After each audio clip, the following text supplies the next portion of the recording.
Spring 1914. Talat Pasha is invited to Russia. With war in sight, he offers alliance to Russia, but he is refused. Spring 1914. The Navy Minister Jamal Pasha is invited to France to watch the Toulon Sea maneuvers. He asks for a possible French alliance, but he is turned down. Two similar previous offers made to Britain were also refused. 28th of June 1914, Sarajevo. Archduke Ferdinand is assassinated by a Serb. Austro-Hungary joins Germany and uses this incident as an excuse to start the war, which was expected, but much earlier than thought. Austro-Hungary planned to expand land and exhibit their might. The war was guessed to last not more than 3 to 4 months, but it lasted 4 years and caused the death of 20 million because of fights, famine and epidemics.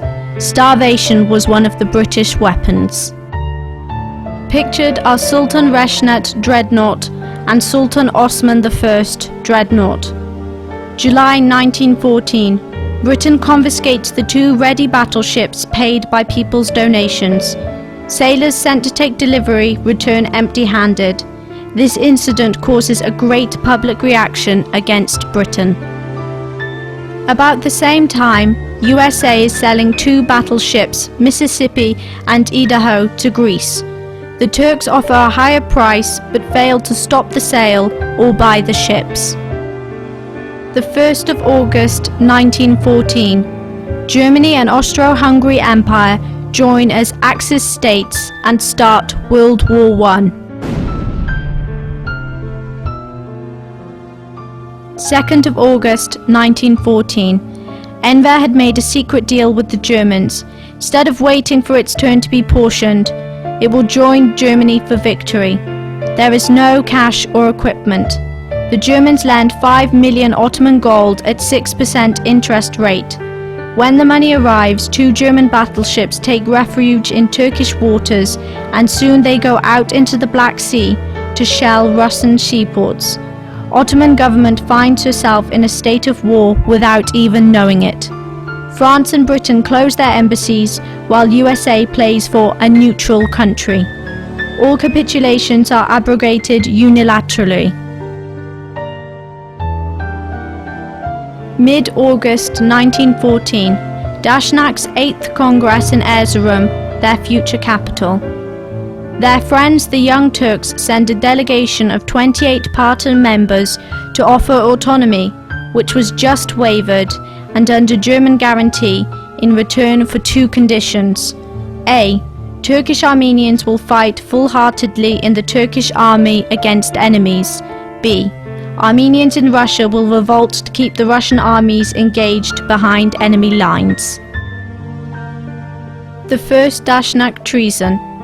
Message goes to the Armenian Revolutionary Federation in Tbilisi, from there to France, Britain and Russia, which offer 2 additional provinces versus the Turkish offer of 6 provinces. Britain and France, as allies of Russia, object. The Dashnaks take advice from the Allies and reject the autonomy offer. They forget their 1907 agreement and do exactly the opposite. Even before war started, Armenian revolutionaries were ready to hit everywhere, women included. October 1914. The photo shows Armenian volunteers being sanctified by priests and taking oaths, well before the war was declared in early November. Dr. Garakin Pastor-Madjihan, who had raided the Ottoman Bank in 1896 and was let go abroad, is now the Erzurum representative in the Ottoman Parliament, elected in 1913. His code name is Brave Garo Armen. The photo shows him and 2 other Armenian leaders with their cavalry forces. In his book, Why Armenia Should Be Free, 1918 Boston Press, he wrote all about his braveries in detail. He became the Washington ambassador for the short-lived Dakanist Armenian Republic. He died in 1924 in Switzerland because of depression. Other revolution leaders. Group of 3, Vartan, Kero, and Hamazasp. The middle photograph, Antranik, the general, and on the right, Murad.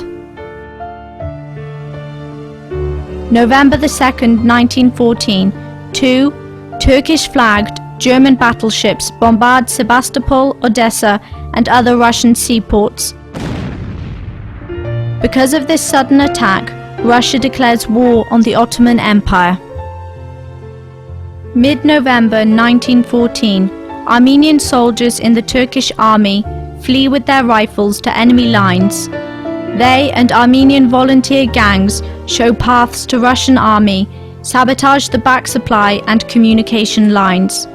The Russian advance barely stopped 60 kilometers to Erzurum.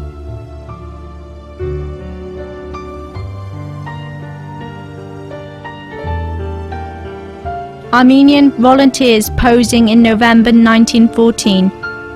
Armenians who took van in mid-April 1915 posing. The headline from the New York Times, November the 10th, 1914, Russians take Erzurum. And the Washington Post, November the 13th, 1914, Armenians join Russians and 20,000 scatter Turks near Phaeton. Deal blow to Turks. Russians scatter a big army occupying Batum Valley, are near Erzurum fortress. Enver Pasha and his deputy, General Staff Commander General Brosnat von Stellendorf, plan a surprise counterattack when Russians are on Christmas holidays. Enver and Brosnat take Yavuz, Greben battleship to Trabzon and from there to Erzurum in mid-December 1914. General Liman von Sanders is against this attack because of winter season and very high mountains. 3 cargo ships with logistic supplies for the Turkish army are sunk by Russian Navy few miles out of the Bosphorus exit. The soldiers brought from the south wear summer uniforms. Some do not even have shoes. Food supplies are very low. 3rd Army Commander, also Enver's academy teacher, Hasan İzzet Pasha, says, "I do not see myself qualified for such a move with an army with so many deprivations." He is dismissed by Enver and sent to Istanbul. Enver becomes the deputy 3rd Army Commander and orders the attack. His plan is to take Sarıkamış when Russians are on holiday, encircle and take the whole Russian army as prisoners, and reach the Baku oil fields. Soldiers are given a ration of 5 days dry bread in their bag, ordered to leave their weights behind to be able to walk in the snow, and told that there is plenty of food in the Russian lines.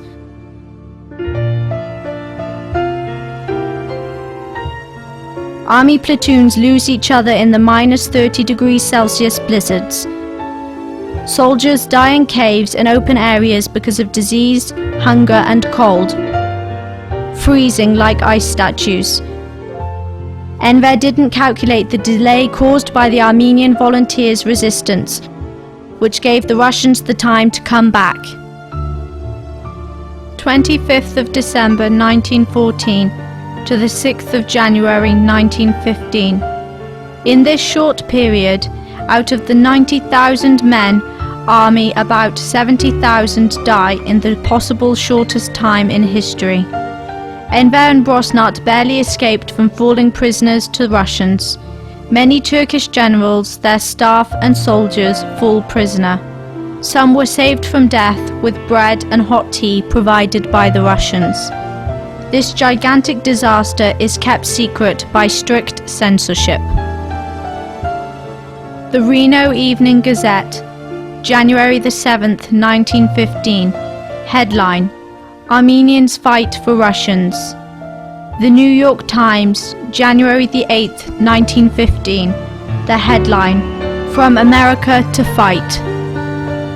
Mid-January 1915. Enver returns to Istanbul. He is so depressed that he plans suicide.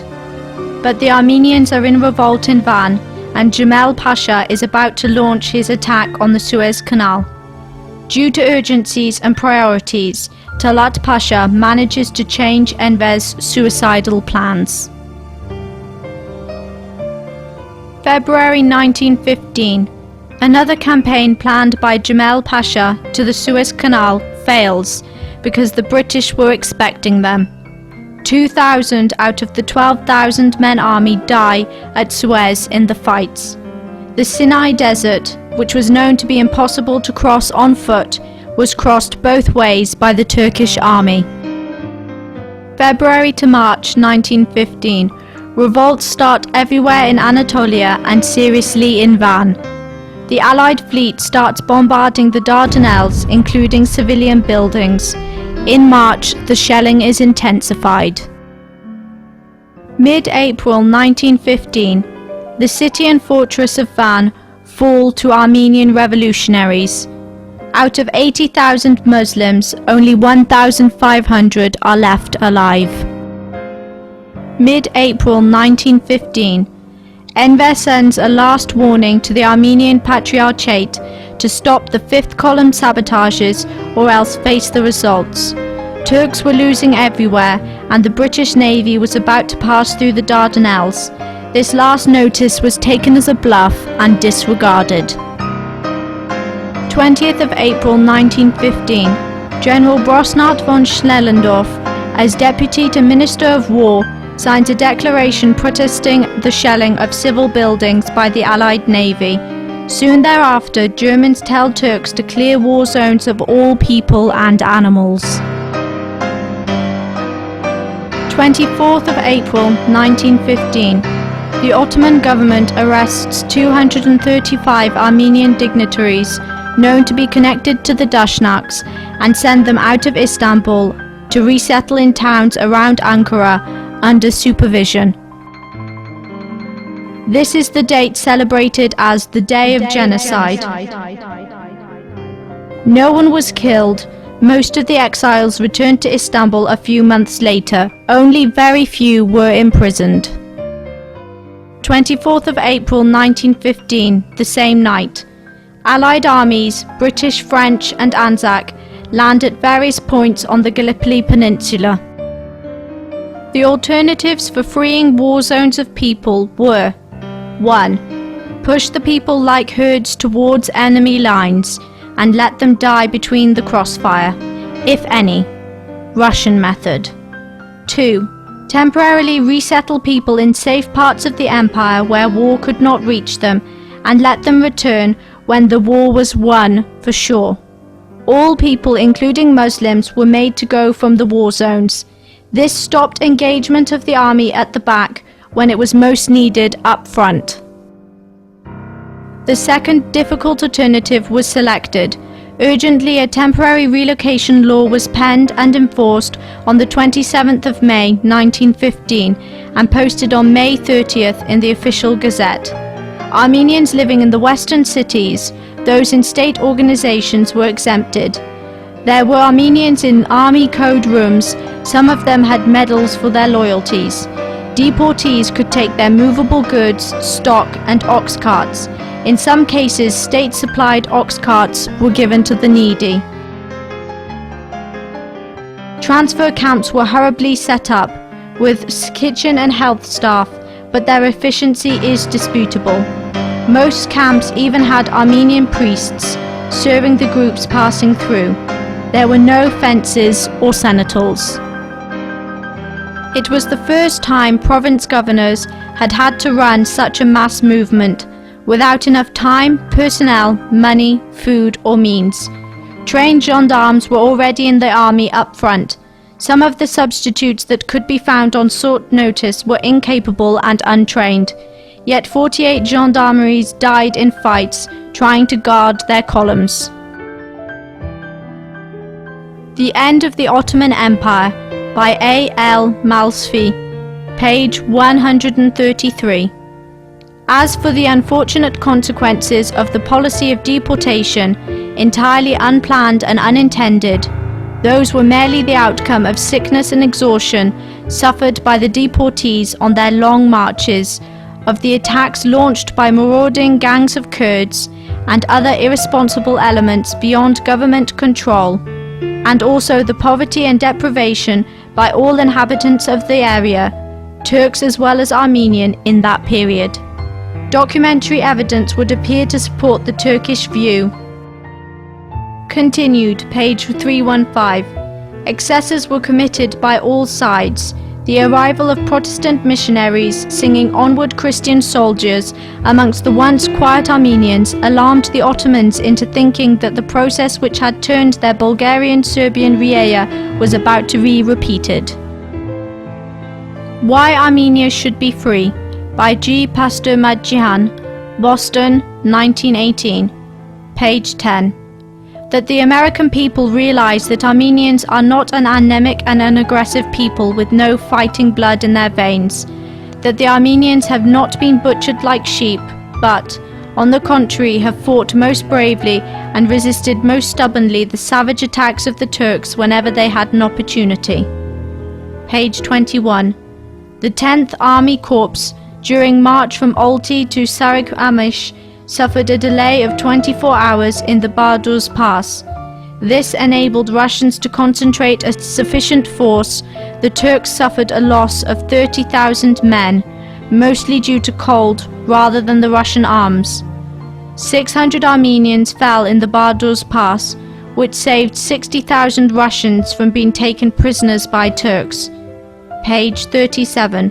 In the Battle of Karakalisa, which lasted 4 days, the Turks left 6,000 dead before the Armenian posts and escaped. Book continued. Page 24. The Turkish Armenians behind the front, who were being deported and massacred as early in the month of July by their heroic resistance, occupied the attention of 4 Turkish divisions and tens of thousands of Kurds just at the time when Turks had great need of the forces to aid them in their July drive. Page 32. In the month of July 1915, the Armenian inhabitants of Erzurum, nearly 25,000 in number, were likewise deported by the Turkish government, leaving their valued goods in the cathedral with apparent purpose of returning them to their owners after the war. The cathedral was packed with the goods of exiled Armenians when Russians captured the city in February 1916. Page 33. The commander of the Russian army, General Kaledin himself, set the example of desecration. He personally entered the cathedral first and selected for himself a few carloads of rugs and sundry valuable articles. Other officers soon followed the example. 1915, the end of July. As a result of pressure by Morgenthau and other Protestant countries, the Protestants and Catholics had not yet been moved, they were exempted. Those gone were permitted to return. The end of August 1915, urgent deportations stopped, and returns back home were permitted. Late October 1915, Zenob Bejian, Protestant Armenian Patriarch, visits the US Ambassador Morgenthau. He says that they reached Zor without any incident and that they had already settled for business. Winter was coming and he of course asked for some help. This was their first meeting. The New York Times, October the 9th, 1915. Headline: Why We Aid Armenians. Reventlow, consul, says it's because we're bought by Anglo-French gold. Reno Evening Gazette, November 14th, 1915. Having imposed admittedly prejudiced American missionaries, reporting Armenian outrages which never had been committed, trying to mislead Christian charity in America and Switzerland into furnishing funds for the relief of the supposed victims of the unspeakable Turk, there is danger that person like President Wilson will accept these stories of truth with no further evidence than the statements of Armenians who are directly interested in raising money for the support of themselves. Professional beggars who bled their own countrymen for years are now trying to induce kindly Americans to support them, not caring whether the USA would or should. Reno Evening Gazette continued.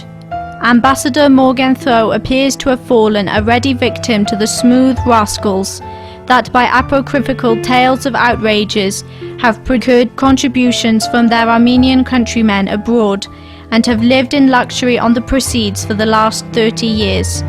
If this country therefore does not want to appear foolish before the whole world, it will refuse to be duped by impossible tales and will let the Armenians severely alone. 1915 to 1916, Russian Army and Armenian volunteer units capture East Anatolia, Trabzon, Erzurum, Kars, Van, and Bitlis. Springtime 1916, about 1,600 persons found to be defective in their duties during the relocation are court-martialed. About 400 are found not guilty. The rest are sentenced to severe penalties, including 67 deaths by hanging. May 9th, 1916, the Sykes-Picot-Sazonov Agreement. Can you see any Armenia anywhere on the maps above? What more evidence is needed to prove that Armenians were cheated by the superpowers? About missionary reports and damning Turks. From the ABC-FM 1915 annual report of the meeting held in Toledo on the 24th of September 1916 for Ottoman Empire section, there is no reference to any massacres or killings when reporting works done in the Middle East. Missionaries said that after diplomatic relations were severed, they were brought to Istanbul by provided carriages without incidents. Only few of them were permitted to stay, and that was contrary to the capitulation agreement, which were abrogated. There are two self-explanatory events in this report. 1. In the summer 1915, Enver Pasha visits Harput, learns that the hospital's headmaster, who treated Turkish soldiers, died of typhus. They bring his 12-year-old son. Enver Pasha takes one of his own medals and pins it on the shirt of the young boy in gratitude for his father's services. 2. Turks did not interfere with missionary works even after diplomatic relations were severed. Their phone lines were not cut, schools remained opened, and their buildings were not requisitioned for any temporary use. March 1917. The Great Communist Revolution in Russia spreads with success.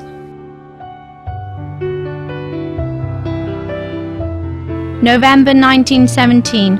Russian soldiers desert the Turkish front en masse, returning home. When the last lot of soldiers pass through Tbilisi, Armenian volunteers take their rifles and thousands are machine-gunned around the railway tracks.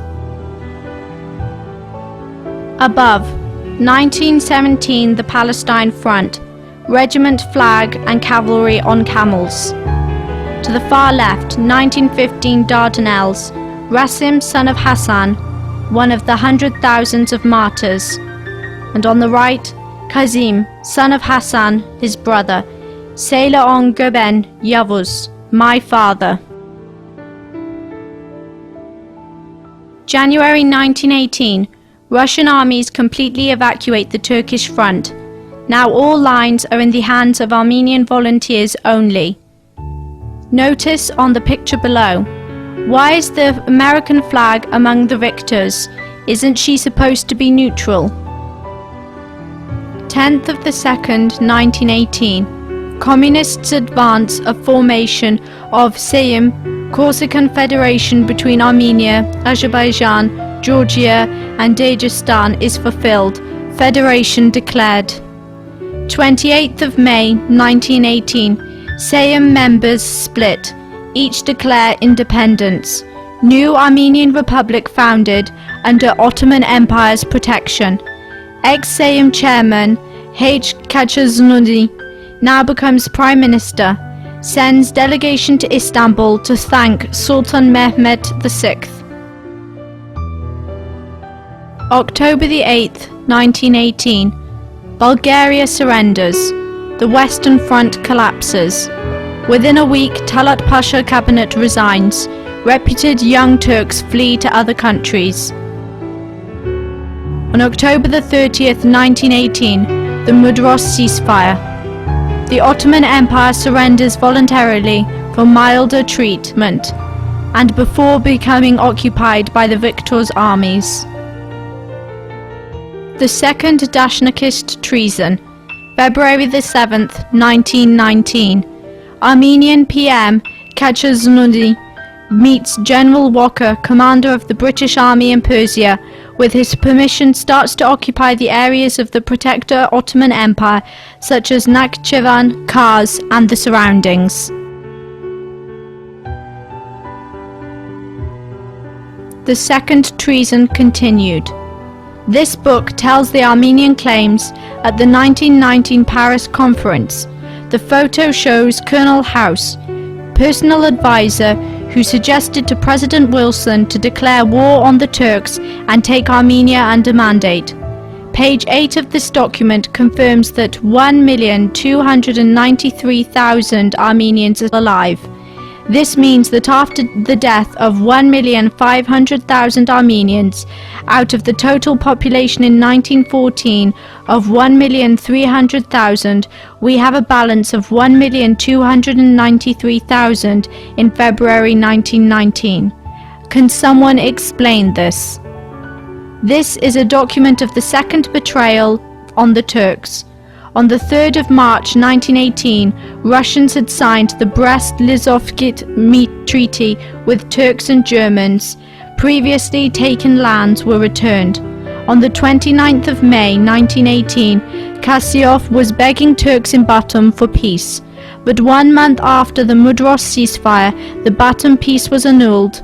Kars and Ardahan areas were grabbed from protected Turks and placed under British permission. March 1919, the Paris Peace Conference. Armenians have sent 2 delegations, which are in competition in making unrealistic claims of land, from the Black Sea down to the Mediterranean Sea. Question: now that all Armenians were already killed, supposedly, what Armenians, unless reincarnated, was to fill this land?